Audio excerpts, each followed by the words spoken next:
Salut à tous, j'espère que vous allez bien. Je vous enregistre cette vidéo depuis un petit bout de bois en Angleterre, dans la ville de Glastonbury, connue aussi sous le nom d'Avalon, qui est un très haut lieu énergétique dans lequel il se passe des choses absolument puissantes et radieuses. Donc, je suis là pendant un workshop qui est organisé par une amie chère à moi, qui s'appelle Lucie, et on fait des cercles de Madeleine autour du féminin sacré avec plein d'autres femmes absolument magnifiques. Je viens ici pour vous parler d'une grande question autour du travail des parts de nous, du nettoyage karmique qui a besoin d'être fait quand on a encore à l'intérieur de nous des choses qui ont besoin d'être résorbées. Quand on a des émotions qui sont bloquées, par exemple dans le corps ou dans notre corps émotionnel, et qui à un moment en fait ont besoin d'être relâchées. Et on a énormément de ces blessures qui viennent se mettre au niveau du chakra de la gorge, qui nous empêchent de nous exprimer. Je ne sais pas si ça vous arrive d'avoir comme ça la gorge nouée au niveau du cœur, le cœur serré, le plexus solaire aussi.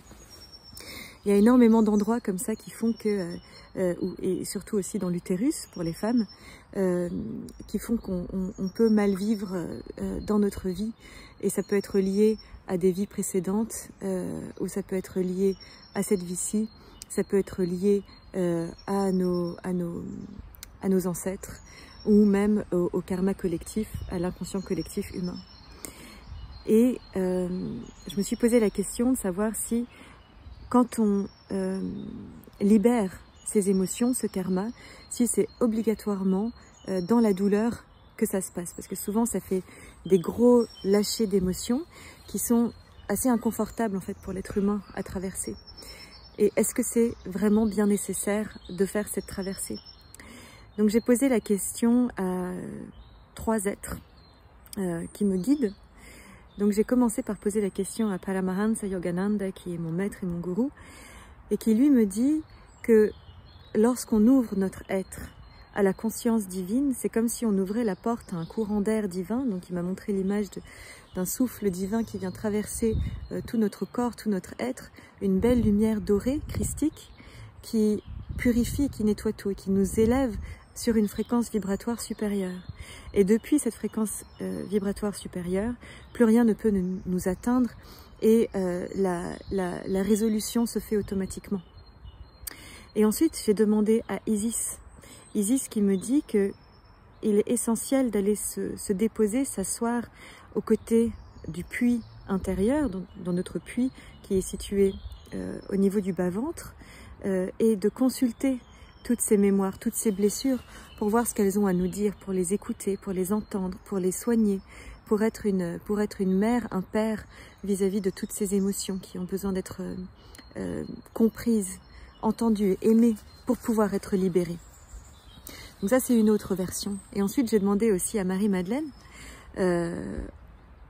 qui est le Christ féminin connu en tout cas pour être ça, même si beaucoup d'autres maîtres ascensionnés ont aussi porté l'essence christique en elle et en eux. Eh bien, Marie-Madeleine me dit que nos émotions peuvent être comme des ouragans pour nous. Et ils sont tellement denses et bouleversants que il va nous falloir affronter ces blessures, ce karma, avec la même force, le même feu et la même puissance que ces émotions utilisent pour nous torturer l'esprit. Donc, vous voyez, il y a ici plusieurs chemins d'approche. Isis m'a rappelé encore une fois que lorsque, dans toutes les traditions auxquelles elle participait, il y avait d'abord les temples de purification. Donc pour tout travailleur de lumière, il fallait d'abord traverser les temples de purification avant de pouvoir entrer dans les temples à l'intérieur desquels les missions véritables au service de la lumière et d'élévation de soi pouvaient opérer. Il va de soi que lorsqu'il y a des gros lâchers énergétiques, de karma, de blessures, de lourdeur, de densité, des énergies très denses, il serait quand même malheureux de laisser la Terre s'en occuper pour nous ou d'autres êtres, et qu'on soit complètement inconscient de ce qu'on crée et de ce qu'on lègue autour de nous.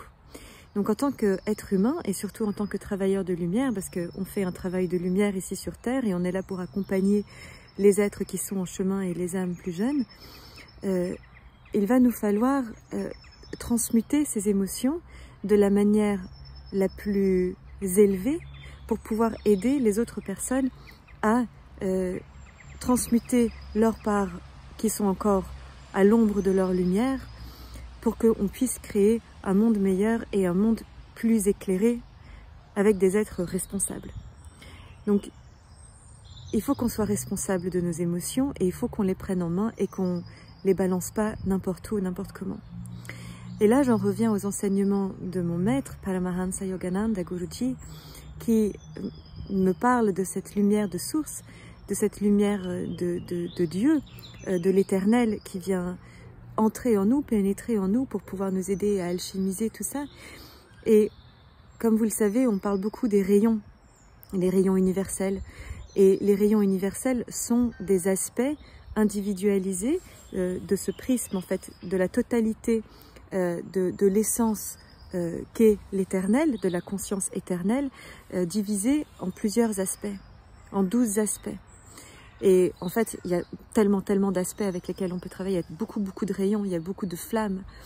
Et on va demander à ces flammes, à ces essences de nous diviniser, de nous aider à nous élever, de nous aider à transmuter dans une fréquence vibratoire plus élevée, pour que le relâchement de ces émotions puisse opérer dans une fluidité à l'égard de tout l'amour qui nous est donné et que nous avons et pouvons transmettre pour ce monde et pour le reste de l'humanité. Et c'est pour ça que le divin n'a de cesse de nous rappeler à quel point nous sommes soutenus, nous sommes aidés et qu'il faut qu'on fasse appel à eux. Parce qu'on ne peut pas continuer à surcharger la Terre ad aeternam et on voit que c'est ce qui se passe lorsqu'on voit toutes ces catastrophes naturelles qui opèrent partout et que notre chère Terre-Mère se rebelle alors que le système est en obstruction. Elle peut faire énormément pour nous et Mère Gaïa est une mère divine absolument merveilleuse et radieuse, mais il y a aussi énormément de choses que nous pouvons faire en tant qu'êtres humains responsables. Et on n'est pas venu de nulle part, on n'est pas venu ici pour rien, on est non seulement au service de notre propre lumière, au service de la flamme de création de Source, qui détient les consciences de tous les êtres que Source, l'Éternel, a créés. Donc ça veut dire de tous nos frères et sœurs, êtres humains sur cette terre.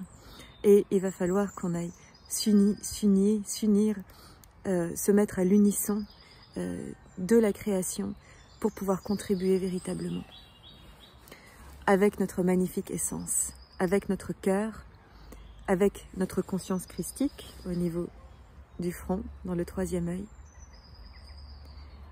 dans la bénédiction de tout ce que nous recevons et dans la bénédiction de tout ce que nous sommes. Je vous remercie d'avoir été à l'écoute de ce message divin, canalisé donc, et je vous embrasse très fort et vous dis à bientôt.